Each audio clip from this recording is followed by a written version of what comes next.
देवी teaching 2.6 में आप सभी का स्वागत है एवं वेलकम है।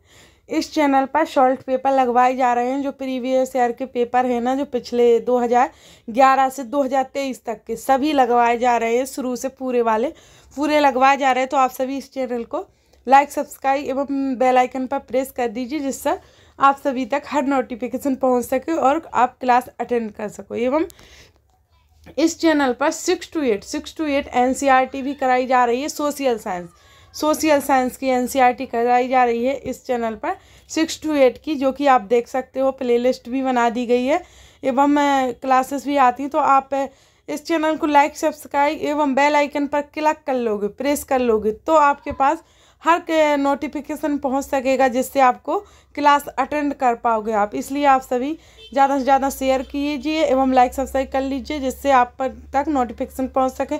एवं CTET पेपर 2 एवं CTET जो पेपर 2 है ना, उसकी अच्छे से संपूर्ण तैयारी हो सके एवं सारे सॉल्ट पेपर भी आप लगा सको। प्रीवियस ईयर के जो पहले पेपर वो क्वेश्चन आंसर है, वो भी रिपीट होते हैं कुछ क्वेश्चन आंसर, इसलिए आपके जो पिछले क्वेश्चन जो आपके एग्जामों में आए हुए हैं वो रिपीट होते हैं। कोई क्वेश्चन रिपीट होते हैं, इसका मतलब ये नहीं है कि रटना नहीं है, क्योंकि मेमोरी वाइज आता है। और पूरा पेपर सिर्फ बच्चों के ऊपर बना होता है, जो कि बच्चों को हम कैसे पढ़ाते हैं, कैसे उन्हें ट्रीट करते हैं, किस प्रकार से उन्हें नॉलेज वितरित करते हैं। तो उस प्रकार से पेपर आते हैं। तो अपना मेमोरी थोड़ी लगानी पड़ेगी, क्योंकि हमें बगैर दिमाग का नहीं कुछ हो सकता, कि हम रटने से कुछ नहीं होगा। क्योंकि पिछले क्वेश्चन जो आए होंगे हैं वही रिपीट होते हैं, कुछ अलग नहीं होते हैं, बस उनको थोड़ा सा इधर उधर कर देते हैं, वही रिपीट होते हैं। इसलिए जो पिछले पेपर आप लगाओगे ना, तो उनसे आपको इतना नॉलेज होगा कि आपको ये तो पता चलेगा कि कितना आप इससे अचीव कर पा रहे हो, कितने आप क्वेश्चन आंसर लगा पा रहे हो, कितना समय में लगा पा रहे हो, तो आपको पता चल जाएगा। इसलिए आपको जी हफ्ते वाइज क्लासेस आती है, लेकिन अब हफ्ते में कोई 2 क्लासेस 3 ऐसी आती रहेंगी। तो आप इसको लाइक, सब्सक्राइब कर लीजिए इस चैनल को, एवं बेल आइकन पर जरूर से जरूर प्रेस कर लीजिए, जिससे हर नोटिफिकेशन आप तक पहुंच सके और आप क्लास को अटेंड कर सको। इसलिए चलो ठीक है। इस पर हाँ, सोशल साइंस तो पढ़ाई ही जाती है। सोशल साइंस की NCERT संपूर्ण कराई जा रही है। तो आप सभी इसको भी देख सकते हो, प्ले लिस्ट बना दी गई है, तो वहाँ जाकर सारी क्लासेस देख लीजिए। चलो स्टार्ट करते हैं हम क्वेश्चन में। कथन तो कथन है, बच्चों व बचपन की संकल्पना सार्वभौमिक नहीं हो सकती है। बच्चों व बचपन की संकल्पना सार्वभौमिक नहीं हो सकती है। ये पहला ये कथन। फिर है कारण, बच्चों व बचपन की समझ में उनके सामाजिक सांस्कृतिक परिवेश की कोई भूमिका नहीं है। तो देखो, पहला तो सही है, क्योंकि संकल्पना सार्वभौमिक नहीं हो सकती, क्योंकि सार्वभौमिक नहीं हो सकती, बच्चों की एक सीमित होती है, क्योंकि बच्चा इतना बड़ा नहीं हो गया कि वो सारा संसार का सोचने लगे और अपने दिमाग ही से लग रहा है ना ये क्वेश्चन आंसर, क्योंकि हम रट तो रहे नहीं है। और बच्चों व बचपन की समझ में उनके सामाजिक संस्कृति की परिवेश की कोई भूमिका नहीं है, ऐसा तो नहीं है, क्योंकि बच्चों की सामाजिक एवं सांस्कृतिक परिवेश में बहुत भूमिका होती है, बहुत उसमें रहती हैं। तो हमारा पहला तो सही है, दूसरा हमारा गलत है। अब आंसर देखते हैं हम। तो हमारा आएगा ए सही है एवं आर गलत है। तो हमारा तीसरा आंसर आएगा, क्योंकि ये सही है और आर गलत है। तो चलो आगे बढ़ते हैं। बच्चों के विकास के संदर्भ में कौन सा कथन सही है? बच्चों के विकास के संदर्भ में कौन सा कथन सही है? तो विकास पूर्ण रूप से आनुवंशिकता से निर्धारित होता है। विकास पूर्ण रूप से पर्यावरण द्वारा निर्धारित होता है। विकास में दोनों आनुवंशिकता और पर्यावरण की अन्योन्य क्रियात्मक भूमिका है। 3/4 लक्षण जन्मजात होते हैं, बाकी पर्यावरण। एक गलत है, ये सही, क्योंकि इसमें दोनों ही हो रहे हैं। आनुवंशिकता व पर्यावरण की अन्योन्य क्रियात्मक भूमिका है, दोनों में भूमिका निभाई जा रही, दोनों विकास में। तो इसलिए ये सही है हमारा तीसरा इसका आंसर। फिर आ गया कथन वाला, ठीक है। फिर विकासात्मक प्रतिमान की निर्धारित उम्र सीमा केवल औसत उम्र सीमा दर्शाती है। और हाँ दोस्तों, जिसको जितने भी क्वेश्चन आ रहे हैं आप लगा पा रहे हो, तो सभी के पूरे नंबर आप लास्ट में कमेंट करके भी बताइएगा कि इतने क्वेश्चन आप लगा पा रहे हो, 10, 20, 5, 15, 24, मतलब जितने भी जो अटेंड कर पा रहा है। कोई पहली बार लगा रहा है, कोई दूसरी बार, कोई तीसरी, तो उस हिसाब से सब अपने अपने नंबर आ पाएंगे उन सभी के। तो आप कमेंट करके बताते जाइएगा कि इतने। और हाँ, कोई अच्छा सा कमेंट कर दीजिएगा, क्योंकि आपको अच्छी क्लास दूंगी तो आप अच्छा सा कमेंट करिएगा, क्योंकि जो आप क्वेश्चन आंसर लगाओगे ना तो आपको उससे कितना अचीव कर पा रहे पता चलेगा, और क्वेश्चन का लेवल भी बढ़ेगा, और एवं आपका दिमाग का भी लेवल बढ़ेगा, क्योंकि आप क्वेश्चन आंसर लगाने लगे हो। थ्योरी तो पढ़ ही रहे हो, और थ्योरी भी इस चैनल पर कराई जा रही, वो भी करिएगा। विकासात्मक प्रतिमान की निर्धारित उम्र सीमा केवल औसत उम्र सीमा दर्शाती है। तो बच्चों के विकासात्मक विकास की गति अलग अलग होती है तथा वे अलग अलग समय पर पहुंचते हैं। तो इसका आंसर होगा कि देखो, बच्चों की विकासात्मक प्रतिमान निर्धारित उम्र सीमा केवल औसत उम्र सीमा ही दर्शाती है। और तो ये सही है हमारा, ठीक है, क्योंकि बच्चे की जो विकास है वो औसत उम्र सीमा केवल औसत उम्र सीमा ही दर्शाती है। तो ये सही है हमारा, ठीक है। फिर है बच्चों के विकासात्मक विकास की गति अलग अलग होती है एवं अलग समय पर पहुँचते, क्योंकि देखो आप समझ सकते, बच्चा सब एक जैसे नहीं होते हैं, उनकी जो विकास की गति है ना वो सब बच्चों की अलग अलग है। कोई देर से बढ़ता है, कोई जल्दी बढ़ जाता है, कोई मतलब अपनी अपनी अलग अलग वृद्धि होती है, अलग अलग विकास होते हैं। जरूरी सब एक समान विकास हो रहे हैं। तो आप भी ये तो समझते हो, क्योंकि बच्चों को तो देखा ही होगा आपने, इतना तो किया ही हो गया। तो ये सही सॉरी, ये सही है हमारा, आर सही है, दोनों ही सही है। और आर एक ही व्याख्या भी सही कर रहा है, क्योंकि ये भी विकास के बारे में, ये भी विकास की बात कर रहा है, उसी की बात। तो हमारी दोनों सही है, एवं व्याख्या भी आर कर रहा है की। फिर है बच्चे किस चरण में प्रस्तावक तर्क के कथनों को हल कर पाते हैं। जैसे यदि सभी मनुष्य मछली हैं और कुछ मछली बुद्धिमान है, तब क्या मनुष्य बुद्धिमान है? तो संवेदी पेशीय चरण, पूर्व संक्रियात्मक अवस्था, मूर्त संक्रियात्मक अवस्था, अमूर्त संक्रियात्मक अवस्था। तो ये समझ पाता है बच्चा कब? अमूर्त संक्रियात्मक अवस्था। जैसे कि सॉरी दोस्तों, अमूर्त होता है वो जो मन में समझे। जैसे कि हम समझते हैं कि ये क्या होता है, मन में भी हम सोचते हैं ना। और जो मूर्त होता ना वो क्या होता है, जैसे कि जो एक मूर्त होता ना वो ये होता है कि जो मुंह से बोलते हैं, हम तर्क करते हैं। जैसे कोई किताब पढ़ के हम बताते हैं तो वो हो जाएगा तर्क। जैसे पढ़ के गणित में बता के लिख के बताते हैं तो वो हो जाएगा हमारा क्या, मूर्त हो जाएगा। एवं अमूर्त वो होता है जो कि हम जैसे किताब कोई पढ़ ली, अब हम उसका आंसर मन में रिपीट कर रहे, याद कर रहे, ठीक है, तो वो हो जाएगा हमारा क्या, अमूर्त। अमूर्त आता है बड़े बच्चों में, ठीक है, ऊपर जो किशोरावस्था तक आते हैं उनमें अमूर्त आता है, तो हमारा इसमें आ जाएगा अमूर्त। तभी तो सोच पाएंगे इसका आंसर, बुद्धि लगा पाएंगे ना, तो हमारा अमूर्त संख्यात्मक आ जाएगा इसका आंसर। वह दोस्तों 5वां, सॉरी दोस्तों थोड़ा गला खराब हो रहा था इसलिए, कोई बात ना। चलो, निम्नलिखित में से जीन पियाजे के सिद्धांत की आलोचना कौन सी है? निम्नलिखित में से जीन पियाजे के सिद्धांत की आलोचना कौन सी है? तो हमारी बच्चों के संज्ञानात्मक विकास में भाषा बहुत महत्वपूर्ण भूमिका निभाती है। तो दूसरा है बच्चे अपने वातावरण पर सक्रिय रूप से कार्य करके सीखते हैं। एवं तीसरी है बच्चे अलग तरीके से सोचते हैं, उनकी सोच वयस्कों से गुणात्मक रूप से भिन्न होती है। बच्चों में दुनिया की समझ बनाने की जन्मजात इच्छा होती है। तो हमारा आंसर क्या है, क्या ढूंढना, आलोचना कर रहा हूँ। जो पहले हम क्वेश्चन पढ़ेंगे अच्छे से, क्योंकि जो एग्जामों में आते हैं ना वो ऐसे आ जाते हैं, नहीं तो हम क्या पॉजिटिव लगा देते हैं, वहाँ आ जाए पॉजिटिव तो क्या हम नेगेटिव, इसलिए हमें सोच समझ के लगाना पड़ेगा। तो हमें पहले क्वेश्चन अच्छे से पढ़ना पड़ेगा कि यहाँ आलोचना पूछ रहे सिद्धांत में अपनी वो, तो आलोचना उनका आ जाएगा, देखो कौन सा आंसर उनका आ जाएगा पहला, क्योंकि बच्चों के संज्ञानात्मक विकास में भाषा बहुत महत्वपूर्ण भूमिका निभाती। तो ये तो नहीं कहा पियाजे के सिद्धांत में, पियाजे के सिद्धांत में भाषा का जिक्र नहीं, बाद में हुआ है, तो पहला ही हमारा आंसर है पियाजे का। फिर है वाइगोत्स्की पद्धति जिसमें शिक्षक और छात्र सीखने में सहयोग करते हैं, क्या कहलाते हैं? जिसमें सीखने में सहयोग करते हैं शिक्षक एवं साथ। तो खोज अधिगम, परंपरागत शिक्षण, क्रमादेशिक निर्देश, प्रतिपादक परीक्षण शिक्षण तो हमारा आंसर है क्या, पर परिसरिक शिक्षण, क्योंकि परस्परिक शिक्षण इसलिए है क्योंकि छात्र एवं शिक्षक दोनों सहयोग करके सीखेंगे। तो हमारा ये दूसरा आंसर है। सॉरी दोस्तों, लेव वाइगोत्स्की के सिद्धांत के अनुसार पाढ़ क्या है, पाढ़ है कि संदर्भ में बच्चों को दी जाने वाली सहायता की मात्रा गुणवत्ता में बदलाव करने की आवश्यकता।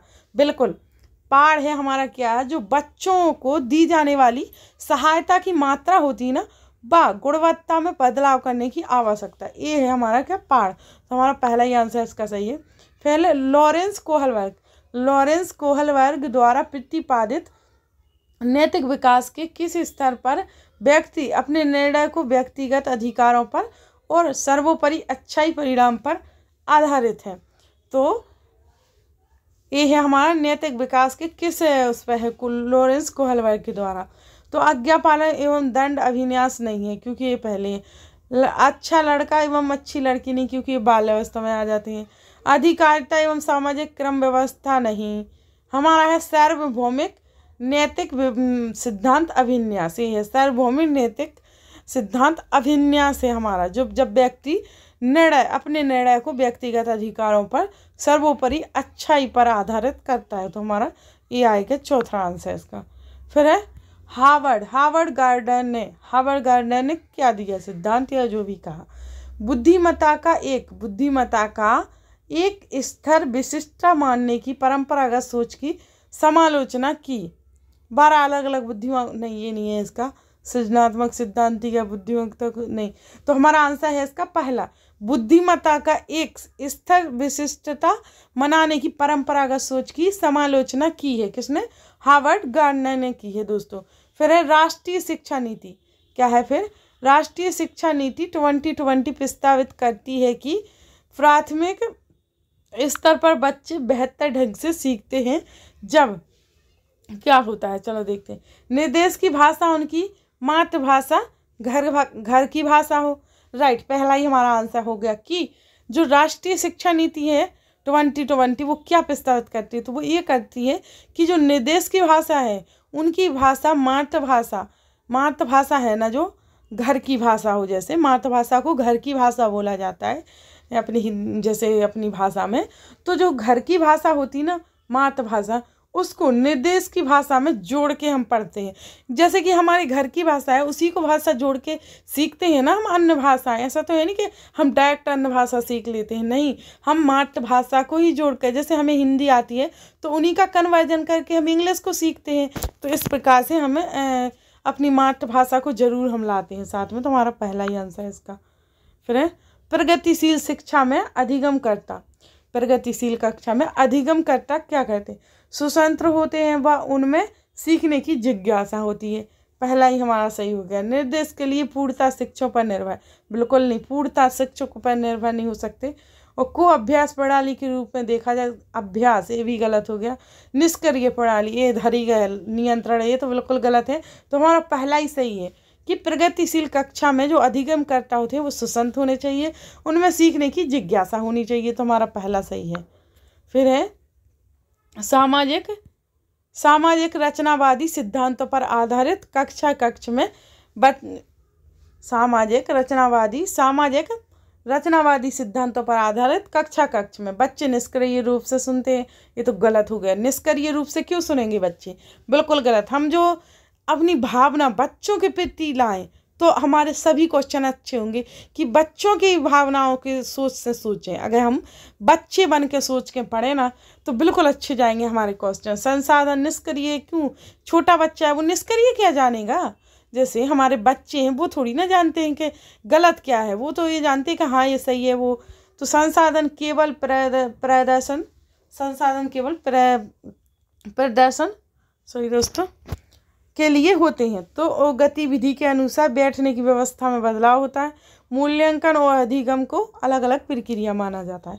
तो अलग अलग प्रक्रिया नहीं माना जाता है, वो केवल नहीं माना जाएगा, ना कि निष्क्रिय। तो हमारा यही सही माना जाएगा। जब इसमें गलतियां निकल गई तो एक ही बचा ना हमारा पॉजिटिव, तो यही माना जाएगा कि गतिविधि के अनुसार बैठने की व्यवस्था में बदलाव होना चाहिए, तो ये सही है हमारा। फिर है निम्नलिखित में से कौन सी रणनीति एक शिक्षक द्वारा माध्यमिक कक्षाओं में जेंडर रूढ़िवादिता को करने के लिए सही नहीं है। तो देखो एक बात बताएं, ये क्वेश्चन आप इस क्वेश्चन पर मोस्ट वेरी मोस्ट लगा लीजिए, क्योंकि ये क्वेश्चन है ना जो मतलब ऐसा क्वेश्चन जो रूढ़िवादिता को दर्शाता हो, हमेशा हर साल आता है और हर साल आता ही आता है। तो ये है वेरी मोस्ट, इसको आप अच्छे से सीखिए और आप हर दिन क्वेश्चन आंसर लगाएंगे तो ऐसे कई क्वेश्चन है जो आते ही हैं, तो आपके कई क्वेश्चन तो वैसे भी बन जाएंगे। और थ्योरी पढ़ते जाओगे, साथ में थ्योरी भी कराई जा रही है, सबसे ज़्यादा हिस्ट्री बड़ी है तो हिस्ट्री कराई जा रही, ज्योग्राफी होगी, और उसके बाद क्वेश्चन आंसर भी लगाते जाओ, तो आपका तो बिल्कुल होना ही है सिलेक्शन पक्का सीटेट में। इसलिए आप सभी देखिए और हाँ ज़्यादा से ज़्यादा शेयर भी कर दीजिए आप, क्योंकि सबको ये मिलना चाहिए, क्योंकि सब पढ़ सकें, और जो आपके सगे संबंधी जो भी हैं उन सबको शेयर कर दीजिए जिससे वो भी पढ़ सकें, है ना। तो रूढ़िवादिता को संबोधित करने के लिए सही नहीं, क्या बोल रहा, सही नहीं है, नहीं को आप टारगेट करो, है ना, वो सब छोड़ो। जेंडर की एक सामाजिक संरचना के रूप में चर्चा करना, गैर लिंगवादी व्यवहार को प्रोत्साहन करना, पाठ्य पुस्तकों में पुरुषों और महिलाओं के चित्रण की समालोचना करते हुए चर्चा करना, लड़कों को गणित और विज्ञान एवं लड़कियों को भाषा विषय लेने के लिए प्रोत्साहन करना। तो देखो वो बोला जेंडर रूढ़िवादिता को संबोधित करने के लिए सही नहीं है, तो इसका मतलब ये नेगेटिव नहीं पूछ रहा, ये पॉजिटिव पूछ रहा है, पॉजिटिव कि जेंडर रूढ़िवादिता को कौन सही नहीं मानती है। तो देखो हमारा चौथा है जो कि सही नहीं है, और बाकी सब सही है, तो वो ही नहीं सही है, क्योंकि वो बोल रहा कि लड़कों को गणित दी जाए, विज्ञान दी जाए एवं लड़कियों को भाषा विषय लेने के लिए कहा जाए। ऐसा तो नहीं है ना, कोई भी कुछ ले सकता है, जरूरी नहीं कि अलग अलग किया जाए, है ना। तो हमारा चौथा ही सही है इसका आंसर। फिर अधिगमकर्ताओं में व्यक्तिगत विषयों को संबोधित करने के लिए स्कूलों को क्या करना चाहिए। तो अधिगमकर्ताओं के बीच सभी भिन्नताओं को हटा देना चाहिए, बिल्कुल गलत, हटा देना। ऐसे शब्द आएंगे ना जो एकदम नेगेटिव टाइप के, तो समझो आप वो नेगेटिव ही क्वेश्चन है। अधिगमकर्ताओं के बीच सभी भिन्नताओं को खारिज कर देना चाहिए, खारिज बिल्कुल गलत है, क्योंकि बच्चों के लिए खारिज हटा देना ये सब गलत है, केवल उनके लिए समानता लाना है, उनके हिसाब से करना है, वो सही है। सभी अधिगमकर्ताओं की व्यक्तिगत आवश्यकता को अनदेखा, बिल्कुल गलत है। तो इस प्रकार के क्वेश्चन आ जाते हैं जो देखने ही में गलत हो जाते हैं। उनकी व्यक्तिगत आवश्यकताओं के अनुसार व्यक्तिगत शिक्षा योजना बनाना चाहिए। देखो अब जब 3 गलत निकल गए तो ये तो सही होगा ही, अब सही होता, और इसका सही होने का कारण भी बता रही हूँ कि व्यक्तिगत आवश्यकताओं के अनुसार शिक्षा योजना बनाना चाहिए, उनके अनुसार, बच्चों के अनुसार, क्योंकि बच्चों के लिए कर रहे हैं। तो देखो हमारा इसलिए सही हो रहा है। निम्नलिखित में से कौन सा प्रश्न बच्चों में समालोचनात्मक सोच को बढ़ावा देने का उदाहरण है। तो पादप कोशिका का चित्र बनाइए, अपने राज्य में पानी की कमी को दूर करने के लिए विभिन्न उपाय सुझाइए, गणना कीजिए भारत का क्षेत्रफल व जनसंख्या क्या है। तो देखो इसमें से वो पूछ रहा है कि समालोचनात्मक सोच को बढ़ावा देने के लिए, मतलब अच्छी सोच को बढ़ावा देने के लिए एक उदाहरण बताइए। तो ना पादप कोशिका, ना ये सबसे अच्छा ये है, क्योंकि अपने राज्य में पानी की कमी को दूर करने के लिए विभिन्न सुझाव बता रहा है। तो हमारा क्वेश्चन ये बिल्कुल सही है। फिर है आगे, शिक्षा में समावेशन को बढ़ावा देने की दिशा में निम्न में से कौन सा बाधक है। तो समता का सिद्धांत, समानुभूति संस्कृति, मध्यवर्तन पर प्रतिक्रिया। तो हमारा आएगा अगम्य इमारतें। अगम्य इमारतें जो शिक्षा में समावेशन को बढ़ावा देने की दिशा में है, तो क्या है, अगम्य इमारतें। फिर है वो पूछ रहा है बाधक, कौन सा बाधक है इसमें। तो ये सभी सही दिख रहे हैं ना हमारे 3, कि समता का सिद्धांत, समानुभूति और तो अगम्य ही इमारतें आ जाएगा हमारा आंसर। फिर है निम्नलिखित में से कौन सा अभ्यास समावेशी शिक्षा की विचारधारा के विरुद्ध जाता है। तो अधिगमकर्ता की आवाज़ को महत्व देना, सांस्कृतिक रूप से समावेशी पाठ्यक्रम लागू करना, कुछ चुने हुए अधिगमकर्ता से ही उच्च उम्मीदें रखना, विविधता के प्रति सकारात्मक प्रतिक्रिया करना। तो वो पूछा समावेशी शिक्षा की विचारधारा के विरुद्ध। देखो पहले ही पढ़ा करो अच्छे से क्वेश्चन, अगर क्वेश्चन अच्छे से पढ़ोगे ना तो आंसर भी आप अच्छे से दे पाओगे, और आपके आंसर ज़्यादा से ज़्यादा अच्छे जाएंगे, क्योंकि आप क्वेश्चन को अच्छे से पढ़ो पहले, क्योंकि तभी आप क्वेश्चन को आंसर लगा पाओगे ना। रट्टू विद्या तो है नहीं यहाँ पर, क्वेश्चन को अच्छे से पढ़ना है हमें। तो हमारा आंसर देखो, आप बिलीव नहीं करोगे, क्योंकि महत्व देना आवाज करना ये बिल्कुल सही है, और लागू करना ये भी सही है, हमारा प्रतिक्रिया करना सकारात्मक ये भी सही है, उच्च उम्मीदें रखना गलत है। तो ये हमारा विरुद्ध का दोस्त है, विरुद्ध यानी गलत का दोस्त गलत। तो हमारा तीसरा सही है इसका, क्योंकि वो विरुद्ध पूछ रहे हैं। समालोचना भले दिया गया पर आप क्वेश्चन को पढ़ोगे तो अच्छे से आंसर लगा पाओगे। फिर है निम्नलिखित में से कौन सी दिव्यांगता सीधे तौर पर सामाजिक अंतःक्रियाओं में कठिनाई से जुड़ी है? तो सौलीनता, वाचन वैकल्प, गतिक दिव्यांगता, नेत्रहीनता। तो पूछ रहा दिव्यांगत सीधे तौर पर सामाजिक अंतःक्रिया में कठिनाई से जुड़ी है क्या? सौलीनता। इसका आंसर आ जाएगा सौलीनता। फिर है हमारा 18 से 19वां क्वेश्चन। निम्नलिखित में से कौन सा अभ्यास श्रवण बाधित विद्यार्थियों के सफल समावेशन में बाधा उत्पन्न करेगा? तो सूचना संशोधित करने के लिए अतिरिक्त समय देना, बिल्कुल गलत, अतिरिक्त समय न देना। घोषणा और चलचित्रों के लिए शीर्षकों एवं कथानकों का उपयोग करना। कक्षा में होंठ पढ़ने की स्थिति को बढ़ाना। शिक्षक के व्याख्यान उपागम एवं व्यापक के रूप में भरोसा करना। तो हमारा चौथा सही है इसका आंसर। आप वैसे भी पढ़ते जाइए और लगाते जाइए, जिसको आ रहे हैं क्वेश्चन तो कमेंट करके बताना। प्रतिभाशाली विद्यार्थियों की आवश्यकताओं को पूरा करने के लिए एक शिक्षक को निम्न में से किससे बचना चाहिए? तो स्वतंत्र रूप से सीखने के अवसरों से अनुमति देना, स्वनिर्देशित गतिविधियों के लिए अवसर प्रदान करना, सभी विद्यार्थियों के लिए समान लक्ष्य निर्धारित करना, उन्नत पूरक पठन सामग्री का उपयोग करना। तो हमारा आंसर आ जाएगा क्या? सभी विद्यार्थियों के लिए समान लक्ष्य उपलब्ध कराना, ना कि अवसर प्रदान करना, ना कि अवसरों की अनुमति देना, ना कि उपयोग। तो हमारा आंसर आएगा समान लक्ष्य निर्धारित करना। तो हमारा आंसर है तीसरा। फिर है अभिकथन। एक शिक्षिका की विद्यार्थियों को विभिन्न परिस्थितियों में अधिगम को लागू करने के अवसर देने चाहिए। सीखे गए संप्रत्यायों को किन्हीं परिस्थितियों में लागू करने से शिक्षार्थियों का ज्ञान गहरा और दीर्घकालीन हो जाता है। तो हमारा देखो इसके आंसर दोनों हैं, दोनों एक दूसरे शिक्षिकाओं से मिल रहे हैं, तो हमारे दोनों सही है एवं व्याख्या भी कर रहा है आ रही की। तो इस प्रकार से पहला सही है। फिर है एक शिक्षिका अपने विद्यार्थियों के बीच संज्ञानात्मक प्रबोधन कौशल को सुसाध्य करना चाहती है। इस उद्देश्य के लिए उसे निम्नलिखित में से किससे बचना चाहिए? तो त्रुटियों को बिना चर्चा के खारिज करना, बिल्कुल राइट, पहला सही है हमारा, त्रुटियों को बिना चर्चा के खारिज करना।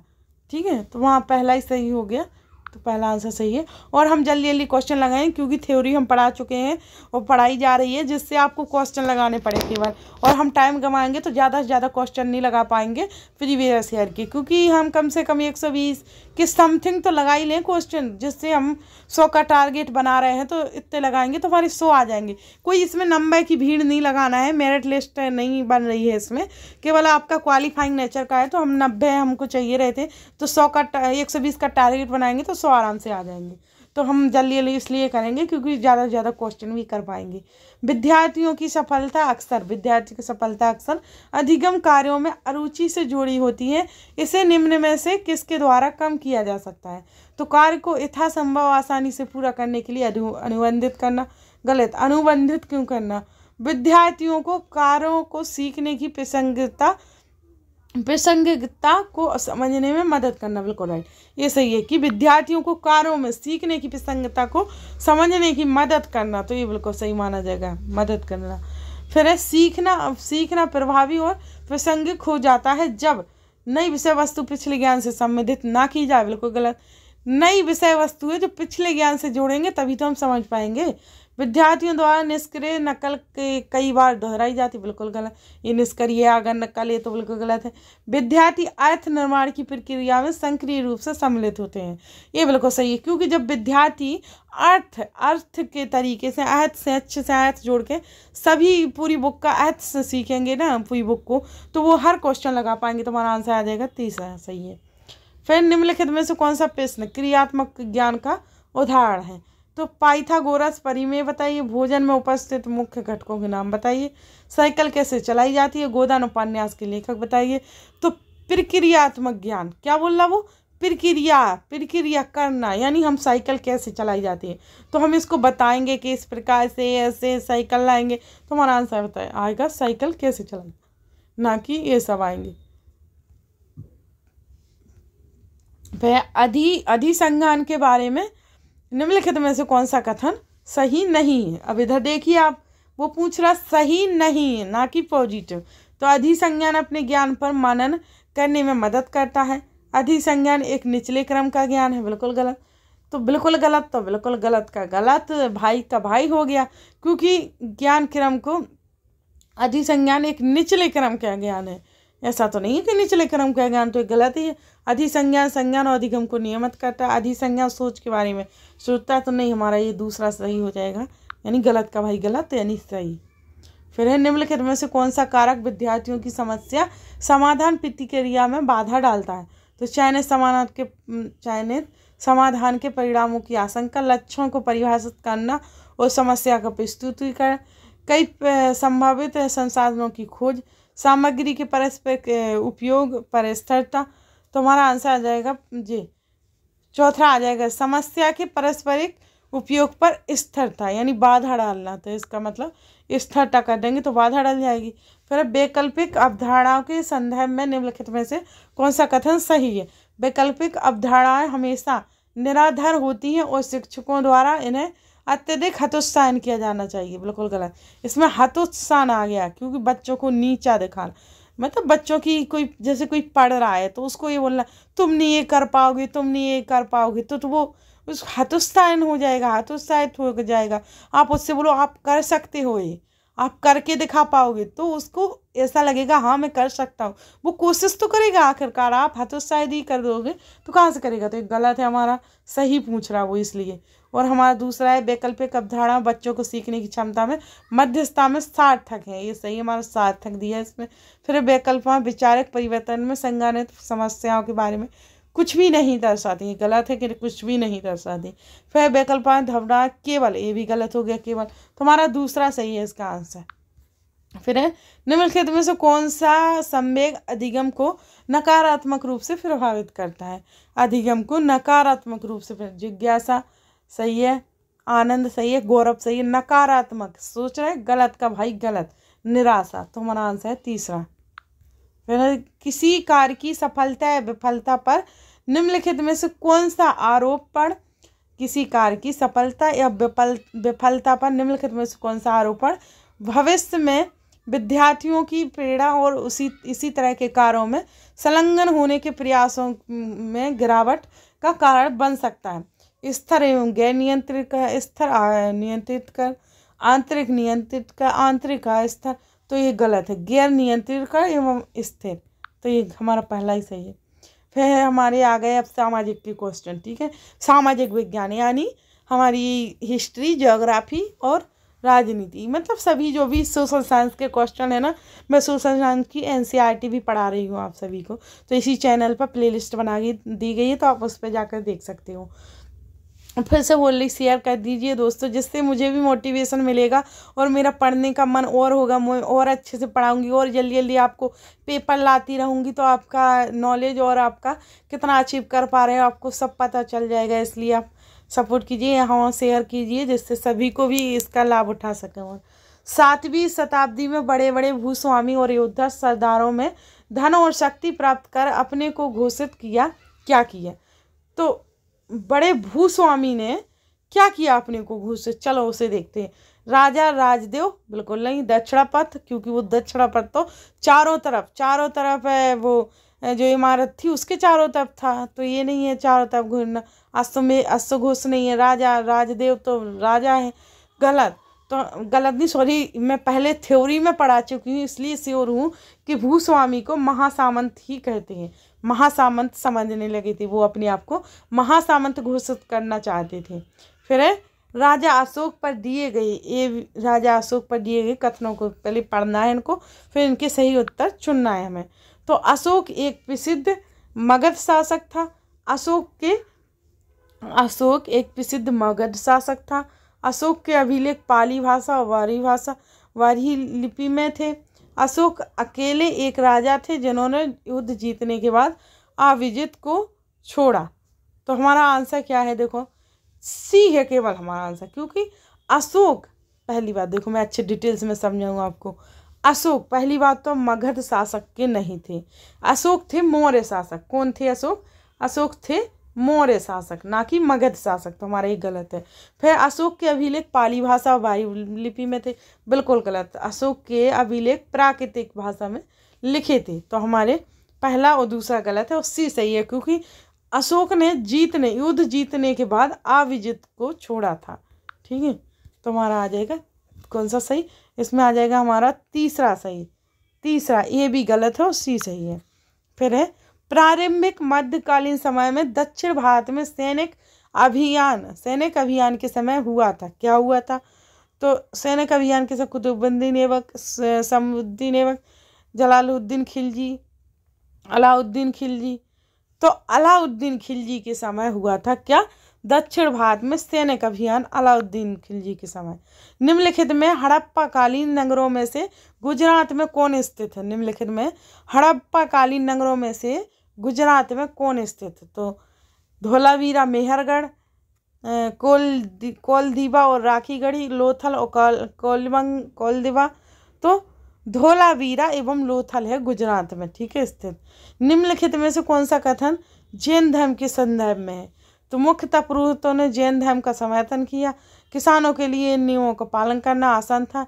महावीर की शिक्षाएं 1500 वर्ष पूर्व पल्लवी नामक स्थान पर लिखी गई। तो हमारा तीसरा सही है कि 1500 वर्ष पूर्व पल्लवी नामक स्थान पर लिखी गई महावीर की शिक्षाएं। आप कक्षा में खोड़ और अपतानी नागाओं पर चर्चा कर रहे हैं, उसको इस माध्यम का चयन करना है जिस पर छात्र उन राज्यों को चिन्हित करेंगे जिनसे ये जनजातियां हैं। तो मानचित्र पर और झारखंड और नागालैंड, समय रेखा और गुजरात और मेघालय। मानचित्र पर उड़ीसा और अरुणाचल प्रदेश, समय रेखा और गुजरात और नागालैंड।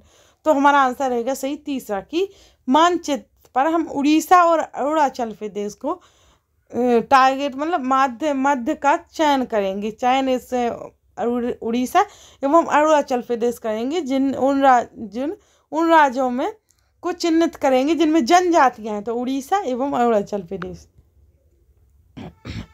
जिस पर छात्र छात्र कोई जनजातियां हैं, ऐसा नहीं जनजातियां तो मध्य प्रदेश में हैं सब जगह, लेकिन जिन छात्र हैं उन जनजातियों की पढ़ लिख रहे हैं। 18वीं सदी में भारतीय रेशम के संदर्भ में ABC का तुक विचार कीजिए। तो भारतीय रेशम की यूरोपीय बाजारों में भारी मांग थी। देखो मैं डिटेल्स में पढ़ा चुकी हूँ ये क्वेश्चन, पता है हर क्वेश्चन। सोचो आप थ्योरी पढ़िए, आप अगर थ्योरी पढ़ोगे तो हर सोशल साइंस के एग्जाम आसानी से लगा पाओगे। तो इसलिए बोल रही हूँ दोस्तों, आप सभी बच्चे थ्योरी पढ़िए, क्योंकि आप जब सोशल साइंस की थ्योरी पढ़ लेते हो ना तो आपको क्वेश्चन लगाने में इतनी आसानी होगी कि बता भी नहीं सकते हैं। इसलिए आप सभी क्वेश्चन आंसर जो लगाओगे ना उससे पहले इसी चैनल पर कराई जा रही है, और साथ में क्वेश्चन आंसर भी लगाइए, प्रीवियस ईयर के पेपर भी लगाइए, क्योंकि आपको नॉलेज भी एक आपको प्राप्त होगा कि आप कितना अचीव कर पा रहे हैं। एवं थ्योरी भी इसी पे लगाई जा रही है, तो वो भी लगाइए, जिससे आपको ये भी पता चल पाएगा कि क्वेश्चन आंसर लगा रहे हैं उससे रिलेटेड है ये थ्योरी या नहीं। तो क्वेश्चन आंसर में जो क्वेश्चन लगा रहे हैं तो वो लगा पा रहे हैं इस प्रकार से। तो ये बिल्कुल थ्योरी में लिखा है क्वेश्चन। भारतीय रेशम की यूरोपीय बाजारों में भारी मांग थी। बिल्कुल, जो भारतीय रेशम थी वो यूरोपीय बाजारों में उनकी भारी मांग थी, और भारतीय रेशम की अच्छी गुणवत्ता सबको आकर्षित करती थी और भारत का निर्यात बढ़ा। तो देखो, और भारतीय रेशम उत्पादक इस व्यापार से अच्छा कमाते थे। ये तो गलत है कि अच्छा कमाती थी, तो हमारे शायद ए और बी ही सही माना जाएगा। तो सॉरी दोस्तों, ये चलो अब स्टार्ट करते हैं, हमारे आंसर में जाते हैं। तो हमने बताया ना कि सी गलत है, तो हमारा क्या आ जाएगा, ए बी, तो हमारा आंसर माना जाएगा तीसरा, तो ए बी सही है हमारे। फिर ईस्ट इंडिया कंपनी के संदर्भ में निम्न कथनों पर ए और आर पर विचार करना है, मतलब कभी कथन को देखना है, ठीक है। 18वीं सदी के उत्तरार्ध में कंपनी ने कृषि में निवेश बढ़ाने की आवश्यकता पर बल दिया, एवं फिर आ रहा है हमारा अर्थव्यवस्था संकट में थी और कंपनी अपनी राजस्व आय को लेकर अस्वस्थ नहीं थी। तो हमारा देखो ई और आर दोनों सही है कि 18वीं सदी में उत्तरार्ध में कंपनी ने कृषि निवेश बढ़ाने की आवश्यकता पर बल दिया, और फिर दूसरा है अर्थव्यवस्था संकट में थी और कंपनी अपनी राजस्व आय को लेकर आश्वस्त नहीं थी। तो हमारा ए सही है, दूसरा सही है, ए और आर की व्याख्या करता है, तो पहला सही है। फिर है हमारा निम्नलिखित व्यक्तियों में से किन्होंने 19वीं सदी में विधवा विवाह के समर्थन में सार्थक भूमिका निभाई। तो विधवा विवाह के रूप में समर्थन में सार्थक भूमिका निभाई हमारे ईश्वर चंद्र विद्यासागर और वीरेशलिंगम पटुलू ने। तो इन दोनों ने हमारे विधवा विवाह के समर्थन में भूमिका निभाई है। फिर सत्य शोधक समाज की स्थापना। सत्य शोधक समाज की स्थापना किसने की, ज्योतिराव फुले ने। तो सत्य शोधक समाज की स्थापना की है ज्योतिराव फुले ने। फिर है निम्नलिखित कथनों में से कौन सा उपनिवेशिक काल जाति सुधारों के संदर्भ में सही है। प्रार्थना समाज की स्थापना 1887 ईस्वी में बंगाल में हुई है। हेनरी डेरोजियो ब्रह्मा समाज के एक मुख्य अग्रणी थे, बिल्कुल गलत दोनों। फिर सी सभाओं ने सिख धर्म को जातीय भेदभाव से मुक्त कराने का प्रयास किया, ये हमारा बिल्कुल सही है कि सी सभाओं ने सिख धर्म को जातीय भेदभाव से मुक्त कराने का प्रयास किया है, तो हमारा ये सही माना जाएगा उसमें। फिर ब्रिटिश प्रशासन में रोजगार के संदर्भ में ये कथनों को पढ़ना है। चलो कथन ही पढ़ते हैं सीधे।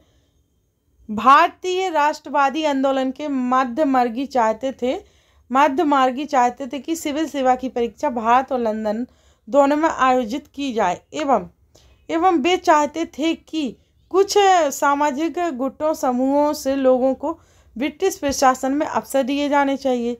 तो हमारा आंसर पहला सही लगा। हम अब इनके आधार पर देखते हैं कि हमारा कौन सही हो सकता है। तो हमारा पहला ही सही है और दूसरा गलत है, तो हमारा आ जाएगा आंसर पहला सही, दूसरा सही गलत है, तो हमारा आंसर आ जाएगा क्या, तीसरा, जिसमें है कि पहला सही है एवं दूसरा गलत है, तो हमारा तीसरा आंसर सही है।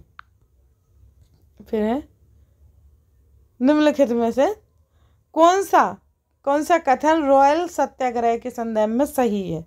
रॉयल सत्याग्रह के संबंध में सही है कथन। तो यह पंजाब और आसपास के क्षेत्रों में हुआ, जिसके कारण जलियांवाला बाग वाली नृशंसता हुई और हिंदू और मुसलमान दोनों ने एकजुट होकर भागीदारी की।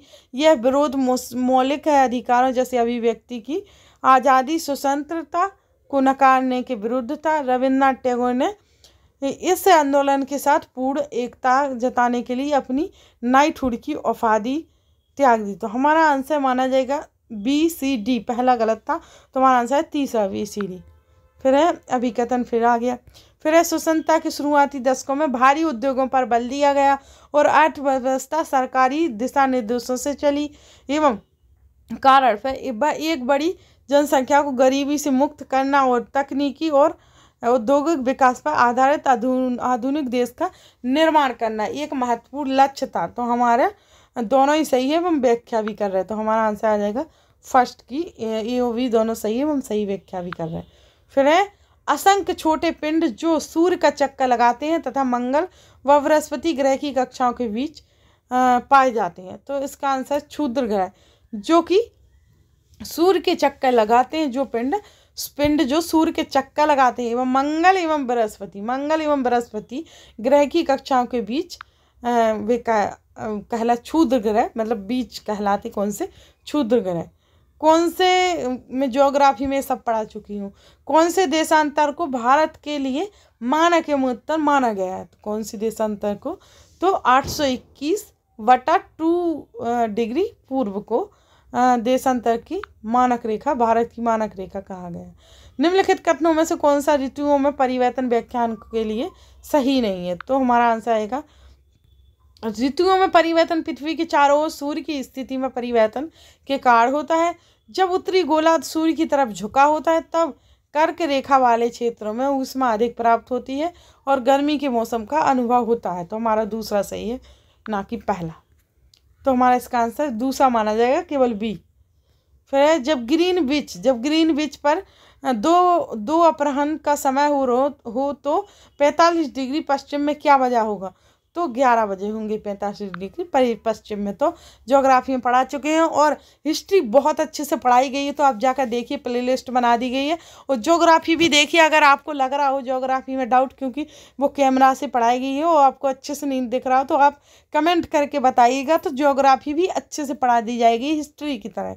तो आप बताओगे तभी आपको कुछ मिलेगा, आप बताओगे नहीं तो कैसे पता चलेगा? तो आप कमेंट करके बताना। आप देख सकते हो, प्लेलिस्ट बना के डाल दी गई है, तो आप सब उसमें देख लीजिए। वनस्पतियों हेतु दिए गए कथनों ABC पर विचार कीजिए। तो घास स्थल माध्यम वर्षा वाले क्षेत्रों में विकसित होते हैं एवं जबकि झाड़ियाँ केवल शुष्क क्षेत्रों में ही पैदा होती हैं। तो हमारा देखो, ये तो सही लग रहा मुझे। फिर वनस्पति की वृद्धि तापमान व नमी पर निर्भर करती है, भी सही है। प्राकृतिक वनस्पति में परिवर्तन मुख्यतः जलवायु परिवर्तन के कारण होता है, बिल्कुल सही। तीनों सही है, तो हमारा तीसरा सही है, ABC तीनों सही है। फिर निम्नलिखित कथनों में फिर से वही कि विचार कीजिए कि सही विकल्प कौन? पृथ्वी का गुरुत्वाकर्षण बल अपने चारों ओर के वायुमंडल को थामे रखता है। फिर वायुमंडल में केवल कई प्रकार की गैस पाई जाती हैं, बिल्कुल कई प्रकार की गैस नहीं पाई जाती हैं। जैवमंडल पृथ्वी का एक संकीर्ण क्षेत्र है जहाँ केवल स्थल वायु परस्पर मिलते नहीं। तो पहला सही है हमारा, इसका पहला ही आ जाएगा। तो हमारा आंसर पहला है इसका। ध्रुव बर्फ से क्यों ढके हुए हैं? ध्रुव होते ना, जैसे ये हमारी पृथ्वी है, मैं अच्छे से पढ़ा चुकी, आप देख सकते हो इस चैनल पर। तो ये ध्रुव रहा, नीचे ध्रुव रहा। तो ध्रुव हमारे बर्फ से ढके रहते हैं। जो उत्तरी और दक्षिणी ध्रुव है ना, वो बर्फ से क्यों ढके रहते हैं? निम्न में से सबसे बेहतर व्याख्या करने वाले कथन का चुनाव कीजिए। तो अपतन की मात्रा भूमध्य रेखा से ध्रुवों की ओर बढ़ती है, बिल्कुल। अपतन की मात्रा भूमध्य रेखा से ध्रुवों की ओर घटती है। तापमान और अपतन व्युत्क्रमानुपाती है। गर्मियों व सर्दियों में ध्रुवों पर तापमान पाया जाता है। नहीं, तो हमारा आंसर पहला है, इसलिए है कि ध्रुवों की ओर बढ़ती है। क्या? अपतन की मात्रा भूमध्य रेखा से ध्रुवों की तरफ बढ़ती है, क्योंकि ध्रुवों पर बहुत कम धूप आती है, वहाँ बहुत बर्फ जमी रहती है, उत्तर दक्षिण। फिर निम्नलिखित में से कौन सा वायुमंडल की परतों का सही अनुक्रम है जिनसे धरती पर उतरने से पहले रॉकेट गुजरेगा? तो फिर है समताप मंडल, मध्यमंडल, बाह्यमंडल, बाह्य वायुमंडल, क्षोभमंडल और वायुमंडल। नहीं, क्षोभमंडल, समताप मंडल, ये तो गलत हो गया। बाह्यमंडल, वायुमंडल, मध्यमंडल, समताप मंडल और क्षोभमंडल, ये बिल्कुल सही है। तो पहले ऊपर रहता, सबसे ऊपर वायुमंडल, फिर बाह्य वायुमंडल, फिर मध्यमंडल आ जाता, फिर समताप, फिर क्षोभ। तो ये है हमारा क्रम, ये तीसरा सही है हमारा आंसर। फिर है पवनों के बारे में निम्न में कथनों पर विचार कीजिए, क्या सही है? वायु निम्न दाब वाले क्षेत्र से उच्च दाब वाले क्षेत्र की ओर गति करती है। निम्न दाब से उच्च दाब की ओर गति करती है, ये तो नहीं माना जाएगा। निम्न से उच्च की ओर गति नहीं करती है। पृथ्वी का अपने अक्ष पर घूमना पवनों की दिशा को प्रभावित करता है, ये सही हो सकता है। पृथ्वी के धरातल के पास पवन की गति घर्षण बल से प्रभावित होती है। तो ये VC सही है, तो हमारा दूसरा आंसर सही माना जाएगा, VC। निम्नलिखित कथनों A, B तथा C पर विचार कीजिए तथा सही विकल्प चुनिए। नदी घाटी के निकट मानव बस्तियां पनपने लगी और सभ्यता का विकास हुआ। हमारा पहला ही सही है, क्योंकि नदी घाटी के निकट ही मानव बस्तियां पनप रही थी एवं सभ्यता का विकास भी हो रहा था। तो हमारा VC। तो वैसे भी बसा स्थान के चुनाव को प्राकृतिक दशाओं में ध्यान नहीं दिया, तो गलत है। शहरों में पिरकिट बस्तियां, बिल्कुल गलत। हमारा पहला ही सही है, तो हमारा इसका आंसर है पहला ये। फिर निम्नलिखित में से कौन से खनिजों के उदाहरण सही विकल्प का चुनाव कीजिए। तो निम्नलिखित में से खनिजों के उदाहरण कौन कौन से हैं? तो ग्रेफाइट खनिजों का उदाहरण है, एवं चूना पत्थर, नमक, अभ्रक सभी है। तो हमारा आंसर आएगा चौथा ABCD। फिर निम्नलिखित में से कौन से ऊर्जा के स्रोत उष्णकटिबंधीय देशों के लिए अधिक उपयुक्त है तथा प्राकृतिक पर्यावरण को बचाते हैं एवं सुरक्षित रखते हैं?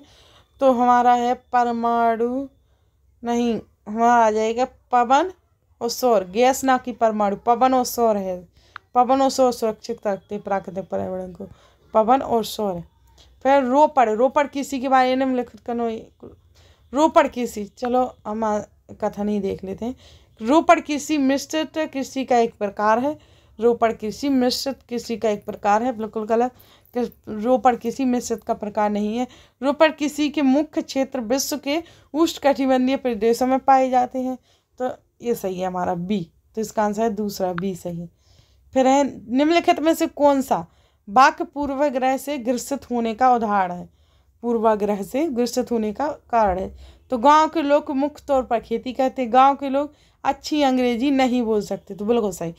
जो वाक्य पूर्वाग्रह से ग्रसित है लोग, गांव के लोग अंग्रेजी नहीं बोल सकते, इसका तो हमारा दूसरा आंसर है इसका, गांव के लोग अंग्रेजी नहीं बोल सकते। निम्नलिखित में से कौन सा कृत्य है जो विविधता को स्वीकार्यता को प्रदर्शित करते हैं? तो भारतीय संविधान की 8वीं सूची में और अधिक भाषाओं को सम्मिलित किया गया है, एवं समुदाय विशेष के व्यापारियों द्वारा चलाए जाने वाले शॉपिंग कॉम्प्लेक्सों का निर्माण करना, विभिन्न सामाजिक वर्गों के बच्चों को स्कूल में दाखिला देना। तो हमारा आंसर दूसरा गलत है, पहला और C सही माना जा। ये दोनों सही लग रहा है, तो हमारा आंसर माना जाएगा तीसरा AC ना कि B। फिर एक किस निकाय संस्था की देखभाल में ग्राम पंचायत कार्य करता है? तो ग्राम सभा की देखभाल में ग्राम पंचायत कार्य करता है दोस्तों। फिर भारत में कृषि श्रमिकों और निर्माण श्रमिकों को भुगतान करने हेतु न्यूनतम वेतन कौन तय करता है? तो जो भारत में कृषि श्रमिकों को और निर्माण श्रमिकों को भुगतान करने हेतु न्यूनतम वेतन तय कौन करता है? तो वो करते हैं कौन सा? हमारा ग्राम पंचायत नहीं, जिला पंचायत नहीं, राज्य सरकार एवं संघ सरकार। तो हमारा आंसर है तीसरा CD, राज्य सरकार एवं संघ सरकार। दादन व्यवस्था फुटिंग आउट व्यवस्था की सबसे बड़ी समस्या क्या है? जुलाहों के पास बाजार दर सरकारी ना होने की वजह से व्यापारियों द्वारा उन्हें कम पैसे दिए जाना। बिल्कुल सही, पहला ही हमारा इसका सही आंसर मिल गया। तो आगे चलते हैं। निम्नलिखित में से क्या शहरी जीविकोपार्जन के द्वारा सुरक्षित साधन उत्पन्न करने में मदद करेगा? कौन? रेहड़ी फेरी वालों को प्रतिबंधित करने वाले कानूनों को हटाना। बिल्कुल सही, जो रेहड़ी फेरी वालों को प्रतिबंधित करते हैं उन कानूनों को हटाना, तभी सुरक्षा से मदद मिलेगी। तो पहला ही सही है हमारा। फिर है एक विशेष क्षेत्र जहाँ के रहने वाले सभी मतदाता अपने प्रतिनिधि को चुनते हैं, उसे कहा जाता है क्या? तो उसे कहा जाता है मतदान केंद्र नहीं, सीट, चुनाव क्षेत्र और क्षेत्र। तो उसे कहा जाता है सीट एवं चुनाव क्षेत्र। किसे? जहाँ मतदान देते हैं ना, जिसे उस केंद्र को नहीं पूछ रहा है, वो पूछ रहे हैं कि रहने वाले सभी मतदाता जहाँ रहते हैं, कहा उस क्षेत्र में रहने वाले। तो क्षेत्र में सब क्या बोलते हैं? सीट एवं चुनाव क्षेत्र। तो ये आ जाएगा हमारा क्या? दूसरा BC। फिर बाल विवाह निषेध अधिनियम 1919 में निम्नलिखित प्रावधान थे। 16 साल से कम आयु की लड़की और 18 साल से कम आयु का लड़का विवाह नहीं कर सकता। बिल्कुल सही। पहले ये कानून था कब? अधिनियम 1929 में यह अधिनियम था कि 16 साल से कम आयु हो जिसकी, और 16 साल की लड़की की कम आयु हो, 18 साल से लड़के की भी कम आयु हो, तो वो शादी नहीं कर सकते। जब तक 16 साल की लड़की ना हो जाए एवं 18 साल का लड़का ना हो जाए, तब तक वो लोग शादी नहीं कर सकते हैं। तो अधिनियम 1929 में थे ये प्रावधान। फिर आगे बढ़ते हैं हम। भारतीय संविधान एक जीवंत दस्तावेज है। भारतीय संविधान एक जीवंत दस्तावेज है। इस वाक्यांश से क्या पर्याय है?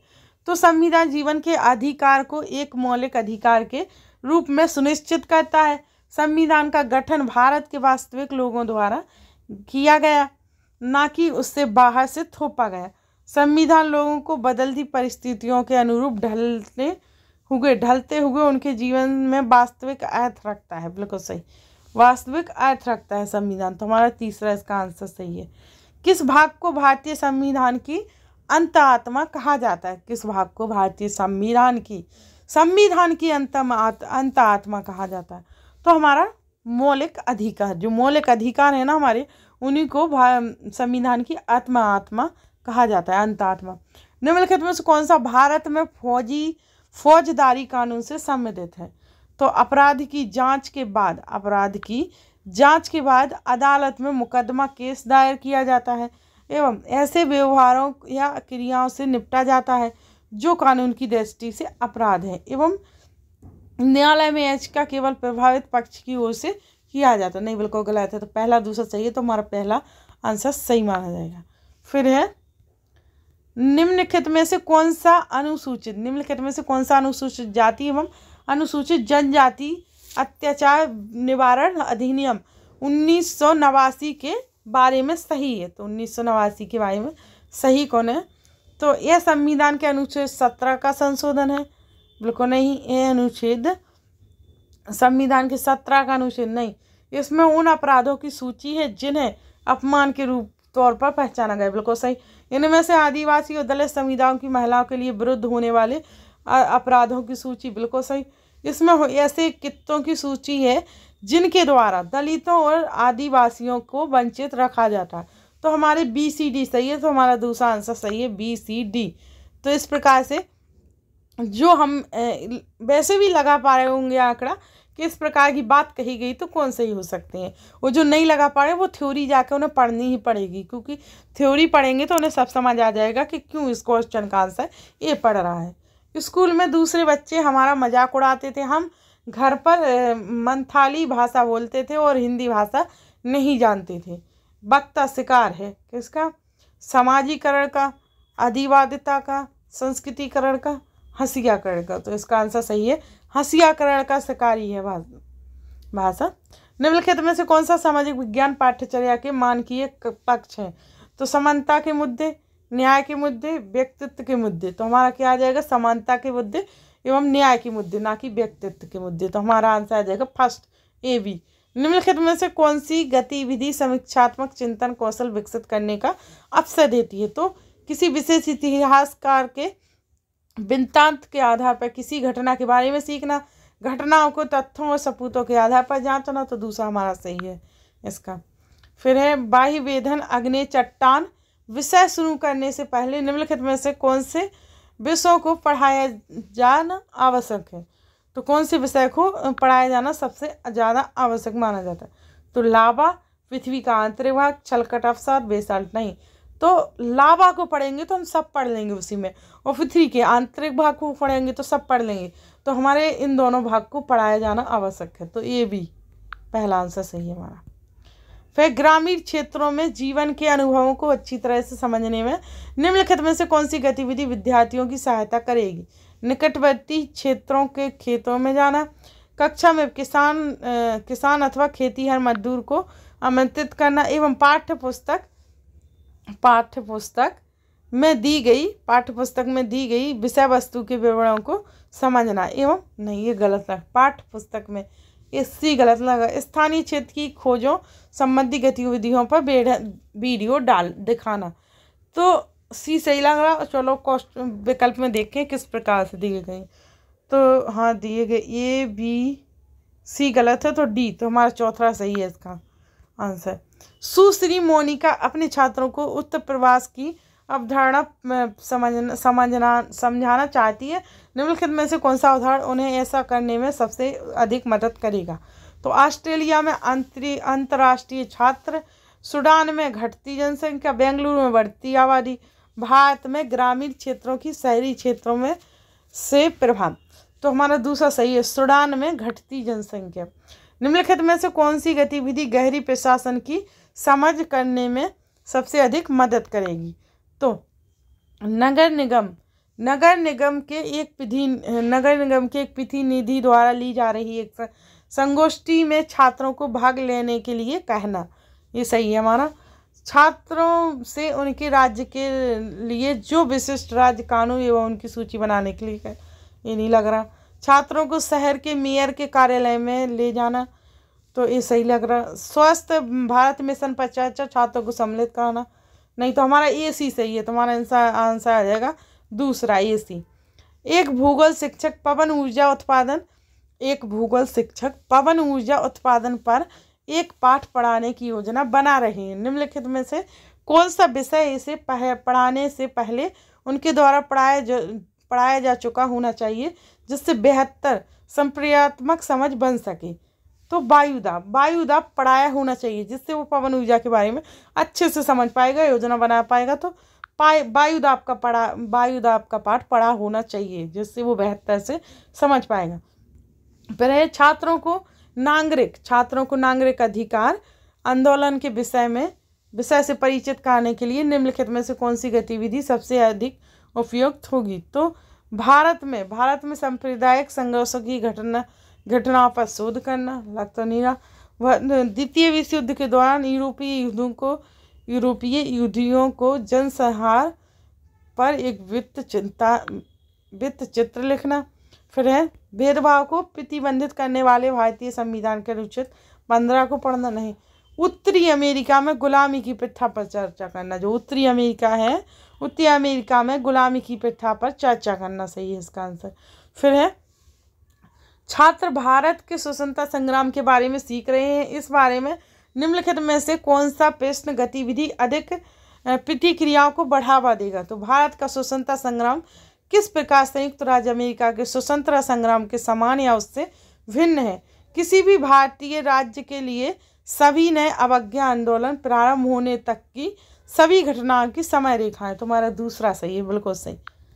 फिर है कक्षा में एक छात्र कहता है संविधान पानी और स्वास्थ्य देखभाल और के अधिकार की जीवन के अधिकार का हिस्सा मानता है, इसलिए सरकार को सभी को ऐसी सार्वजनिक सुविधा प्रदान करनी चाहिए। यह कथन देते समय छात्र निम्नलिखित में से किस प्रकार के तर्क का प्रयोग कर रहा है। तो वो कर रहा है आज्ञानात्मक नहीं, निगमनात्मक नहीं, कारण प्रभाव तर्क की प्रक्रिया कर रहा है, तर्क की का प्रयोग कर रहा है, कारण प्रभाव का। तो तीसरा हमारा इसका आंसर सही है। फिर है ऊर्जा के कुछ स्रोत नवीनीकरण और अन्य अनवीनीकरण क्यों होते हैं, इस विषय की समझ विकसित करने हेतु निम्न से किसकी समझ होना वांछित है। तो कोयले का निष्कासन, ऊर्जा संरक्षण, ऊर्जा के परस्पर स्रोत, प्राकृतिक चक्र। तो प्राकृतिक चक्र का समझ होना जरूरी है। फिर एक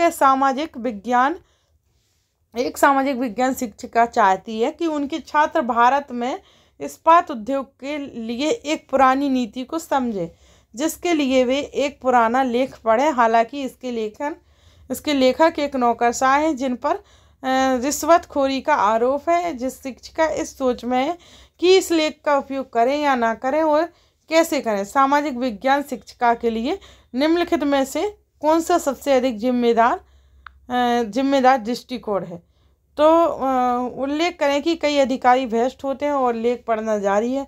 नहीं, कक्षा में लेख के अंशों का उपयोग करें परंतु लेखक का नाम बताएं, जरूरी नहीं है। फिर है यह समझाएं कि हमें असंबंधित प्रतिष्ठा के बजाय शैक्षिक योग्यता पर लेखों का चयन करना चाहिए। बिल्कुल सही, क्योंकि शैक्षिक योग्यता पर लेखों का चयन करना चाहिए, ना कि और सब पर। आप अपने छात्रों को एक वृत्त चित्र दिखा रहे हैं जहां एक सरकारी स्कूल के शिक्षक ने कुछ धार्मिक प्रतीकों को पहना हुआ है और प्रधानाध्यापक कहते हैं हमें स्कूल में धार्मिक प्रतीकों को नहीं पहनना चाहिए। एक छात्र ने पूछा कि क्या यह धर्मनिरपेक्षता वाला व्यवहार है। तकनीक रूप से सही और एक उत्तर क्या होगा। तो इसका आंसर प्रधानाध्यापक का बयान धार्मिक पूर्वाग्रह को दर्शाता है। जो धर्मनिरपेक्षता के सिद्धांतों और धर्म की, ये गलत माना जाएगा क्योंकि इसमें अधिकार के विरोध आ गया, ये भी गलत है। प्रधानाध्यापक का बयान धर्मनिरपेक्षता का उदाहरण नहीं है, ये भी गलत है कि धर्मनिरपेक्षता का उदाहरण नहीं है। फिर है प्रधानाध्यापक का बयान धर्मनिरपेक्षता को दर्शाता है और इस प्रकार भारतीय संविधान के सिद्धांतों का पालन करता है। ये भी नहीं है कि दर्शाता भी है, पालन भी। प्रधानाध्यापक का बयान धर्मनिरपेक्षता को दर्शाता है, हालांकि यह भारतीय संविधान में धर्मनिरपेक्षता की व्याख्या के विरुद्ध है, जो धर्म की स्वतंत्रता का अधिकार प्रदान करता है। बिल्कुल राइट, चौथा सही है इसका आंसर। फिर है, इतिहास के एक शिक्षक अपने छात्रों को सम्राट अशोक के धम्म के बारे में पढ़ाना चाहते हैं। निम्नलिखित में से कौन सा स्रोत इसके प्राथमिक स्रोत होगा?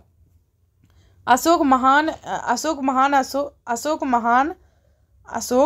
अशोक पर एक वृत्त चित्र, अशोक स्तंभ, अशोक और मौर्य के पतन पर रोमिला थावर द्वारा लिखी गई पुस्तक, अशोक के समय के कपड़ों वाला एक संग्रहालय।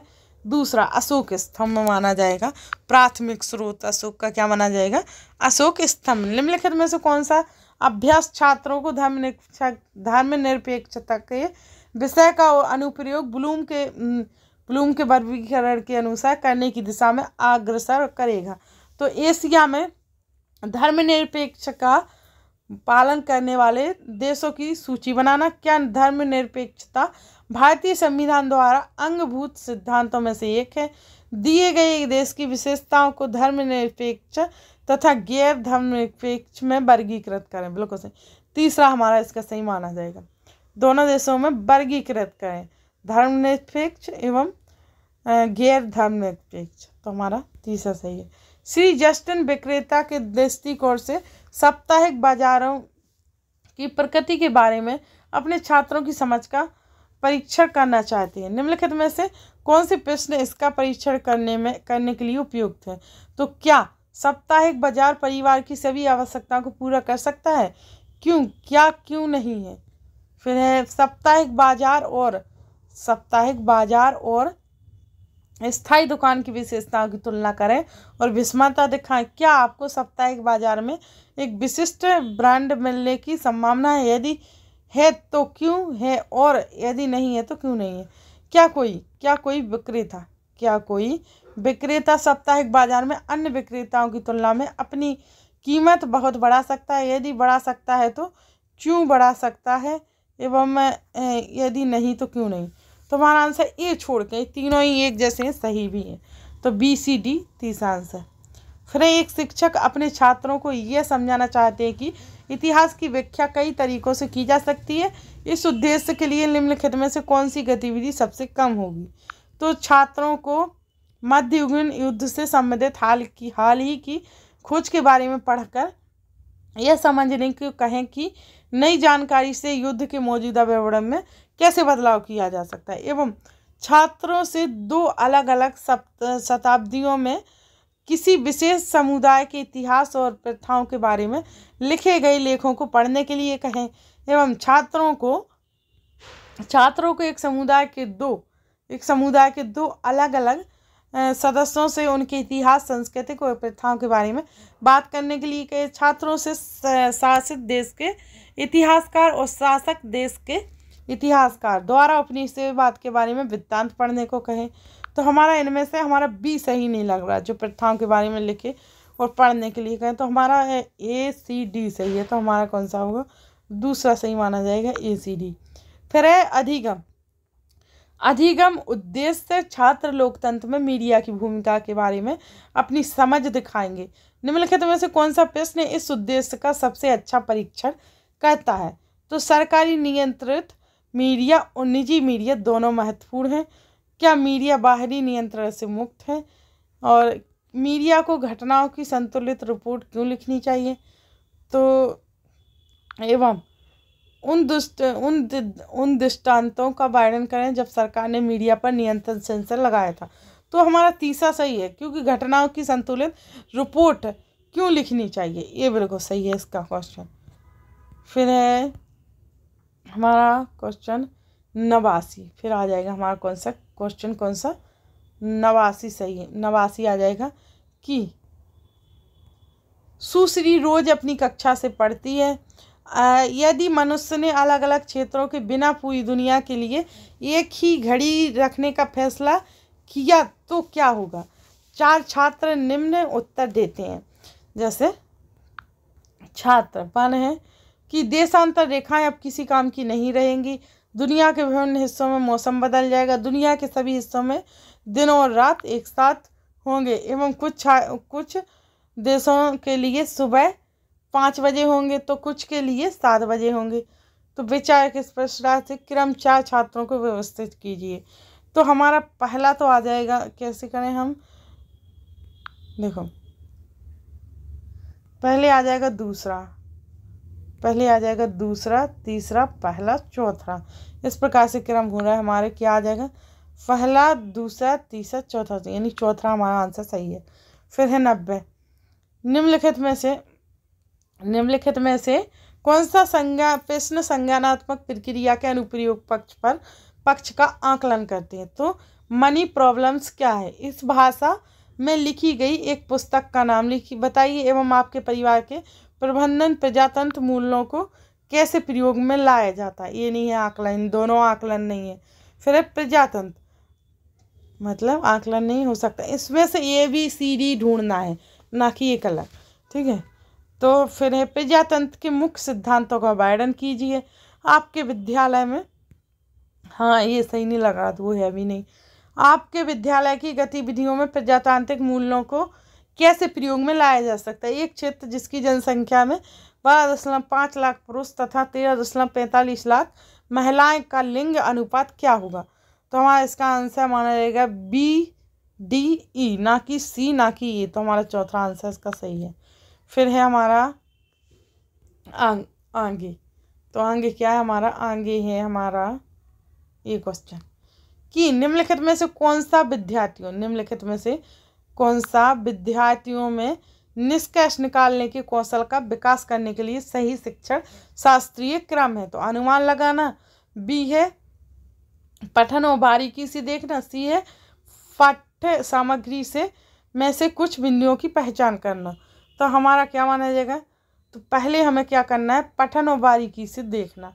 फिर C पाठ्य सामग्री में से कुछ बिंदुओं की पहचान करना, फिर है अनुमान लगाना।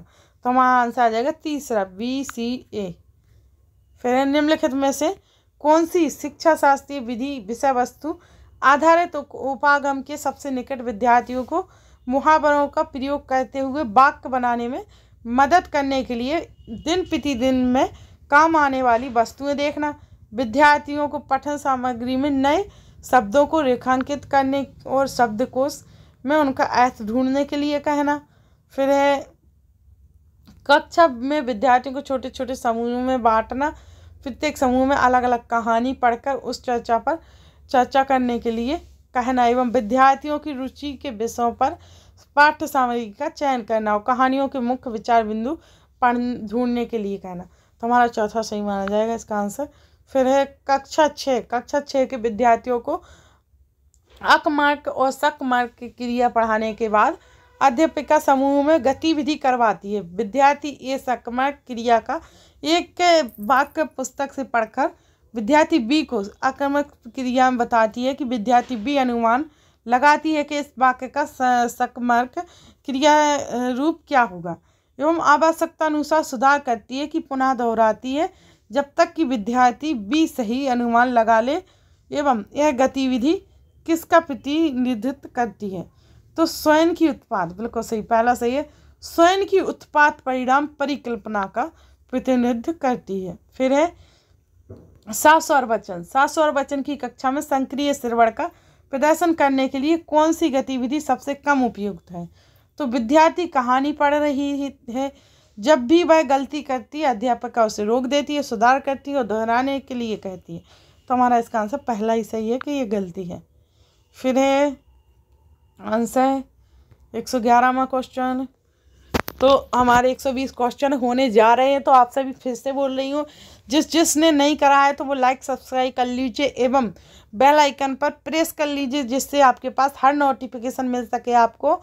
एवं ज़्यादा से ज़्यादा शेयर भी कर दीजिए, कम से कम एक एक दो दो को ही सभी शेयर कर दीजिए, तो शेयर भी कर दीजिए। चलो, बच्चों के उद्देश्य के लिए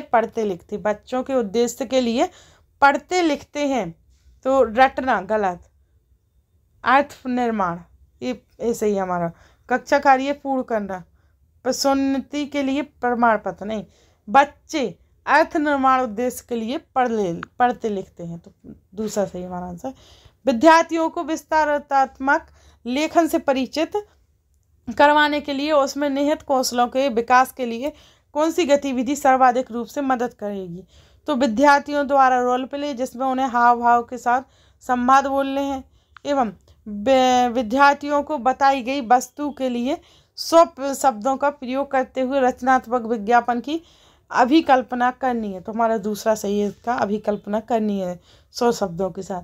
निम्नलिखित में से कौन सा कथन स्पष्ट करता है कि बालक विकास के निकटस्थ क्षेत्र में है? तो अर्जुन दी गई पाठ्य सामग्री को समझ के साथ पढ़ सकता है और उससे संबंधित प्रश्नों के उत्तर दे सकता है। अध्यापक द्वारा क्रिकेट पर गद्य खंड लिखने का तरीका प्रस्तुत करने एवं फुटबॉल पर मुख्य शब्द देने के लिए साहिल फुटबॉल पर गद्य खंड लिख सकता है। तो ये सही है हमारा दूसरा। फिर है निम्नलिखित में से कौन सी व्याकरणिक अवधारणाएं उपधारणाएं आगमनात्मक उपागम के द्वारा सर्वाधिक उपयुक्त तरीके से समझाई जा सकती है? तो सरल वाक्य में शब्दों का क्रम, बिल्कुल सही, पहला सही है। सरल वाक्य में शब्दों के क्रम से समझाई जा सकती है। फिर पठन के संदर्भ में बारीकी से पढ़ना, स्कैनिंग से क्या आशय है? तो किसी विशिष्ट सूचना के लिए पढ़ना। तो हमारा पहला ही आंसर, कोई विशिष्ट सूचना है उसको पढ़ना। तो बारीकी से उसी को पढ़ते हैं जो विशिष्ट सूचना हो, उसी को हम बारीकी से पढ़ते हैं। इसने स्कैनिंग करते हैं अपने दिमाग में, उसी को बारीकी से स्कैनिंग करते हैं। तो हमारा पहला ही आंसर सही है कि विशिष्ट सूचना को पढ़ना। निम्नलिखित में से कौन सा इस बात का मूल्यांकन करने के लिए सर्वाधिक उपयुक्त है कि विद्यार्थी ने दिए गए पाठ की पूरी तरह से समझ लिया है? तो उनसे प्रश्न पूछिए कि पाठ में मुख्य पात्र कौन से हैं एवं पाठ को पढ़ाते समय जो भी शब्द अपरिचित या नए लग गए उन पर घेरा बनाइए एवं पढ़े गए पाठ का उपयुक्त शीर्षक बताइए। बिल्कुल सही, जो आपने पाठ पढ़ा है उसका उपयुक्त क्या शीर्षक बताइए दोस्तों। तो हाँ, इसका आंसर पढ़े गए पाठ का उपयुक्त शीर्षक बताइए। सॉरी दोस्तों, बीच में रुक गई थी वीडियो। पढ़े गए पाठ का उपयुक्त शीर्षक बताइए, इसका आंसर हो गया। तो चलो आगे बढ़ते हैं हम अपना। नीचे आकलन की एक गतिविधि दी गई है। दी गई पाठ्य सामग्री को आधार बनाकर 100 शब्दों में उत्तर दें। ठीक है, आपको कहानी का कौन सा भाग सबसे प्रिय लगा पूछना चाह रहा है। ठीक है, यदि आप मुख्य पात्र होते तो क्या इसी प्रकार से प्रतिक्रिया देते? एवं इस गतिविधि द्वारा कौन से भाषाई कौशलों की जांच हो रही है? तो कहानी के मुख्य विचार की पहचान, लेखक की विचारधारा को साझा करना एवं अपना विमर्श विचार प्रस्तुत करना। बिल्कुल राइट, वो पूछ रहे हैं ना कि आपको कैसा लगा, किस प्रकार से लगा, तो अपना विचार विमर्श प्रस्तुत करना, ये सही आंसर इसका।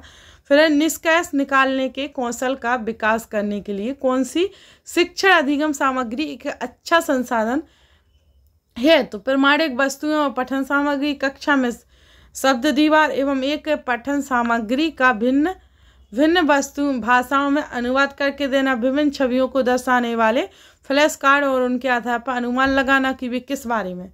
बिल्कुल सही, चौथा इसका सही आंसर है। एवं 119वां, निम्नलिखित में से कौन सा औपचारिक पत्र लेखन सिखाने के लिए मिश्रित अधिगम उपागम का सर्वाधिक उपयुक्त उदाहरण है? तो अध्यापक कुछ विद्यार्थियों को ऑफलाइन तथा कुछ को वीडियो कॉन्फ्रेंस के माध्यम से औपचारिक पत्र का प्रारूप समझाती है एवं अध्यापक ऑफलाइन या कक्षा में औपचारिक पत्र लेखन के पत्र का प्रारूप समझाती है और विद्यार्थियों को ऑनलाइन अभ्यास गतिविधि देती है कि अपने प्रधानाचार्य को एक पत्र लिखो। बिल्कुल राइट, कि ऑफलाइन भी एवं ऑनलाइन बताती हैं कि अपने प्रधानाचार्य को एक पत्र लिखो। तो इस प्रकार से हमारा दूसरा आंसर बिल्कुल राइट है। फिर है हमारा ये, हाँ दोस्तों, फिर से मैं ये बोलने जा रही हूँ कि आप सभी उन बच्चों को शेयर करिए वीडियो जिनको एग्ज़ाम निकालना है वो पेपर 2 का, और आपके द्वारा ये कार्य हो रहा तो बहुत ही अच्छा है कि आप किसी का अच्छा कर पा रहे हो, कि आप किसी को वीडियो शेयर करोगे तो उन्हें भी पढ़ने को मिलेगा, क्योंकि प्रीवियस ईयर के पेपर संपूर्ण पेपर पढ़ाए जाएंगे, आपको संपूर्ण प्रीवियस ईयर के लगाए जाएंगे, तो आप उनको भी शेयर कीजिए जिनको ज़रूरत है। हालांकि ज़रूरत है, आपको भी है, तो आप सभी पढ़िए, उनको भी शेयर कीजिए, तो उन सभी को भी मदद मिलेगी आपके द्वारा। एवं जिस ने लाइक सब्सक्राइब नहीं किया वो कर दें और बेल आइकन पर प्रेस भी कर लें, जिससे उनको पास हर नोटिफिकेशन पहुंचेगा, हर क्लास ले पाएंगे, वो ज्वाइन कर पाएंगे। एवं इस प्रकार से आप सभी को शेयर कर दीजिए। लास्ट वाला क्वेश्चन है, एक करा दिया है, चलो अगली क्लास देखेंगे। फिर अभी ये कर दें, पूरी संपूर्ण शिक्षा नीति 2020 विदेशी भाषा के अध्ययन की अनुशंसा किस रूप में करती है? तो माध्यमिक स्तर पर एक अतिरिक्त विकल्प के रूप में। त्रिभाषा सूत्र तो नहीं आ सकता, ना कि प्राथमिक चरण। राष्ट्रीय शिक्षा नीति विदेशी भाषा के अध्ययन की अनुशंसा नहीं करता, ये गलत है, तो हमारा पहला ही सही माना जाएगा इसका आंसर। तो इस प्रकार से आप सभी को शेयर कर दीजिए एवं सभी को पूरी क्लासेस देखिए, जिससे आपको समझ आएगी और आप क्लास का कुछ फ़ायदा उठा पाएंगे। और ये प्रीवियस ईयर के पेपर हैं जो कि संपूर्ण कराए जाएंगे आप सभी को, और इसी चैनल पर 6 to 8 की NCERT पढ़ाई जा रही है, जो आपके लिए बहुत इंपॉर्टेंट है। तो आप ज़रूर से ज़रूर ये क्लास अटेंड कीजिए और सभी को शेयर कीजिए एवं कुछ अच्छा सा कमेंट करना, जो आपको इसमें प्लेलिस्ट बना दी गई, तो उसमें जाकर आप सभी देख सकते हो। और थैंक्स फॉर वाचिंग, अगली वीडियो का इंतजार करिए। थैंक्स फॉर वाचिंग, अगली वीडियो के देखने के लिए आप